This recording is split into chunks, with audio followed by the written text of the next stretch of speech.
Hi friends, स्वागत है आप लोगों का डियर स्टोरी चैनल में। फ्रेंड्स, अगर आप लोग अभी तक मेरे चैनल को सब्सक्राइब नहीं किए हैं तो प्लीज़ मेरे चैनल को एक बार सब्सक्राइब ज़रूर करें।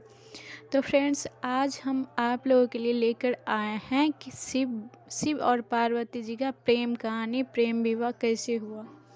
तो आज महाशिवरात्रि है, इसके लिए स्पेशल आप लोगों के लिए शिव पार्वती की प्रेम कहानी आज हम सुनाने जा रहे हैं आप लोगों को।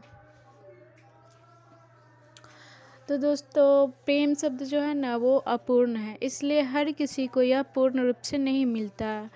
लेकिन शिवजी और पार्वती जी की प्रेम कहानी अनेक कष्टों के बाद ही सही पर पूर्णता तरफ प्राप्त प्रेम का प्रमाण है उनका। चाहे इस प्रेम को संपूर्ण होने युग युगांतर लगे हो, कितना भी लगे, इस प्रीत में पार्वती जी का कठोर तप तो शिव जी की सदियों की प्रतीक्षा समाहित थे। दोस्तों, कहानी में इन दोनों जितने अद्भुत जीवन साथी आज तक कोई नहीं हुए हैं। तीनों लोगों के स्वामी होकर भी शिव जी के पास न स्वयं की धरा है, न स्वयं का आकाश रहा। बस प्रकृति की गोद में बसा कैलाश पर्वत ही उनका निवास स्थान हुआ है। और दूसरी ओर पार्वती जी की हर जन्म में राजकुमारी या बड़े घर की कन्या हुई है, पार्वती जन्म ली है, तो फिर भी उन्होंने अपने जीवन में शिव जी से अधिक किसी को भी नहीं चाहे, कभी भी नहीं। शिव जी सकल सृष्टि के स्वामी, परंतु अज्ञानियों की दृष्टि में एक अघौरी से ज़्यादा कुछ नहीं है। पर उस दिव्य स्वरूपा देवी ने शिव जी को जो पूर्णता दी, उससे वे देवों के देव महादेव बन गए। दोस्तों, पार्वती जी ने शिव जी की अर्धांगिनी बनने के लिए 108 बार जन्म लिया। अंतिम 108वीं बार में वे पार्वती जी बनी। पार्वती जी की स्वरूप से पहले उनका जन्म दक्ष प्रजापति की कन्या के रूप में हुआ। तब उस जन्म में भी उन्होंने प्रेम से वशीभूत होकर शिव संग प्रेम विवाह किया। परंतु उनके पिता प्रजापति की इच्छा रही थी कि सती विष्णु जी की वरण करें, यानी कि विष्णु जी से उनका शादी हो, ताकि वे सब प्रकार के वैभव से युक्त व प्रसन्न है। पर सती तैयार न हुई, बल्कि उन्होंने घोषणा कर दी कि मेरा वास्तविक सुख तो महादेव में निहित है।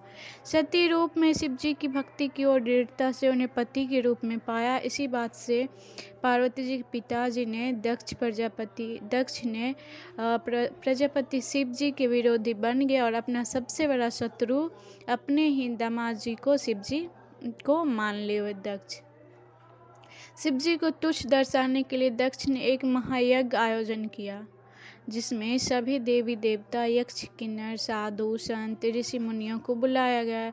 लेकिन दक्ष ने बस स्वयं की पुत्री पार्वती जी को और अपने दामाद को छोड़कर सबको बुलाया, यानी कि इनवाइट किए। इस यज्ञ में जाने हेतु पार्वती जी ने शिव जी को समझाया कि आमंत्रित तो परायों को किया जाता है, अपनों को नहीं, और वे वहाँ बिन बुलाए पहुँची तो उन्हें बहुत अपमानित होना पड़ा। उन्हें शिव जी की बात न मानकर गलती हो जाने का अनुभव हुआ, और जब उन्होंने शिव जी के प्रति अपमानजनक शब्द सुनी तो वे यज्ञ के अग्निकुंड में कूद गई। शिव जी को जब पता चला तो उनके गुणों ने यज्ञ भंग कर दिया। सती ने पुनर्जन्म में पुनः शिव जी से मिलने का वचन देकर प्राण त्याग दी। शिव जी माता सती का मृत शरीर लिए विपक्षित से घूमते रहे, हमेशा एकदम विचलित होकर। तब विष्णु जी ने सुदर्शन चक्र से 51 भागों में सती का तन काट दिया, जो आज भी 51 शक्तिपीठ के रूप में स्थापित है। दोस्तों, वर्षों वर्ष शिव जी का वियोग कम नहीं हुआ, बल्कि बढ़ता ही गया। वे संसार से विरक्त हो गए। इधर सती ने वादा निभाते हुए पर्वतराज हिमवान और रानी मेना की घर पुत्री के रूप में फिर से जन्म लिया। पर्वतराज की पुत्री होने के कारण उन्हें पार्वती नाम मिला।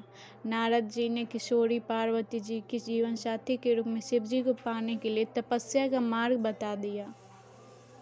तब पार्वती जी ने अपनी सखी को हृदय की बात बताई तो उनकी सखी ने उन्हें घोर बियावन जंगल में लेकर गई, जहाँ पार्वती ने अन्न जल को परित्याग करके विभिन्न कठोर से कठोर तप सहस्त्रों वर्षों तक किए। तब शिव जी ने सप्त ऋषियों को पार्वती जी को समझाने के लिए भी भेजा। स्वयं भी वटु वेश में समझाने के लिए उन्होंने पार्वती को पहुँचे, परंतु शिव जी ने भी पार्वती जी से दृढ़ संकल्प के आगे हार स्वीकार कर ली, और वे पार्वती जी संग परिणय सूत्र में, यानी शादी के बंधन में का वो वचन दे बैठे। इस वचन को शिव जी ने फागुन मास कृष्ण पक्ष की चतुर्दशी अर्थात शिवरात्रि पर उन्होंने विवाह किया, पूर्ण किया। शिव और शिवा का महामिलन शिवरात्रि को हुआ, इसलिए यह दिन दोस्तों महाशिवरात्रि बन गया। कितनी कठिनाइयों को सहन करते हुए महलों की राजकुमारी पार्वती जी पर्वतवासिनी बन गई। पार्वती जी ने एक बार अपने लिए घर की इच्छा भी की, तब शिव जी ने उन्हें लंका बनाकर भी दी थी। तब वास्तु विप्र रावण, जो दक्षिणा में शिव जी को पाने की इच्छा से पूजन करने आया था, पार्वती ने सोने की लंका उसे ही भेंट कर दी, परंतु शिव जी को रावण के साथ जाने नहीं दिया। पार्वती जी ने किसी भी जन्म में भोले भंडारी के प्रेम के अतिरिक्त कोई धन वैभव नहीं चाहा, बल्कि जीवन की हर परिस्थितियों में शिव जी का साथ, सूरज की किरणों, पुष्प में सुगंध तो शरीर संग प्राण बनकर निभाया। वही शिव जी ने भी तो हर जन्म में पार्वती जी की प्रतीक्षा की। शिव जी जो गले में मुंडमाला पहनते हैं, तो वो पार्वती के हर एक जन्म का ही तो प्रतीक है दोस्तों, जिसे वे हृदय से लगाए रखते हैं। वास्तव में रियल में कि पार्वती जी अनेकों कठिनाइयाँ सही, तो शिव जी ने भी अथाह वियोग सहा, जिससे सभी कुछ सरलता से प्राप्त हो जाए। उनका जीवन कभी पूजनीय नहीं बनता। अंततः दोनों ने संपूर्ण प्रेम की परिभाषा कर दी। आज के युग में जहाँ प्रेम प्रीत के मायने बदल गए हैं, जहाँ प्यार का दोस्तों स्थान अर्थ ही प्यार का बदल गया है, भोग विलास प्रेम का मतलब सब समझ लिया है, वहाँ शिव शिवा का निश्चल निस्वार्थ अडिग प्रेम सभी के लिए प्रेरणादायी है दोस्तों। तभी तो आज भी भक्तगण सदियों बाद भी इस संपूर्ण हुए प्रेम के दिवस को महाशिवरात्रि के रूप में विशेष उल्लास उमंग ऊर्जा से मंदिर घर पंडालों पूजन व्रत करते हैं, रात्रि जागरण के साथ मनाते हैं महाशिवरात्रि। साथ ही महादेव और महादेवी से इसी तरह की पूर्ण प्रेम को पाने की कामना करते हुए जीवन में संपूर्णता और सकल सुख पाने की भी इच्छा करते हैं भक्तगण। इस सफल युगल जगत के माता पिता का आशीर्वाद सभी के जीवन पर सदा बने रहे। आप सभी को महाशिवरात्रि की बहुत बहुत शुभकामनाएं।